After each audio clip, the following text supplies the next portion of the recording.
কাল কিয়ামতের দিনটা বড় ভয়ঙ্কর হবে, এত ভয়ঙ্কর বন্ধু। আমার নবী বলেছেন উলঙ্গ অবস্থায় মানুষগুলো হাসুরের ময়দানে একত্রিত হবে রে। ও বন্ধু, প্রত্যেকের কবর থেকে ওই হাসুরের ময়দানটা কমপক্ষে 50,000 বছরের রাস্তা হবে রে বন্ধু। এই জন্য নবী যখন মেরাজের রজনীতে বোরাক দেখেছিল, আমার নবীকে আল্লাহ দাওয়াত দিয়েছে, বোরাক দেখে আমার নবী এত ক্রন্দন করেছিল, মনে হয়েছিল যেন আমার নবীর চক্ষু মুবারক দুইটা ঝর্ণা হয়ে গেছে।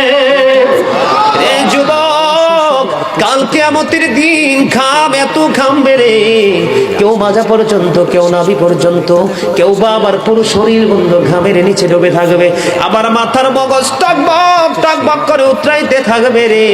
আল্লাহ বলেছেন লা ইয়ামুতু, people will not die that day, সেদিন মানুষ আর মরতে পারবে না। আল্লাহ বলেছেন ফিহা ওয়ালা ইয়াহইয়া, people will not be able to live that day.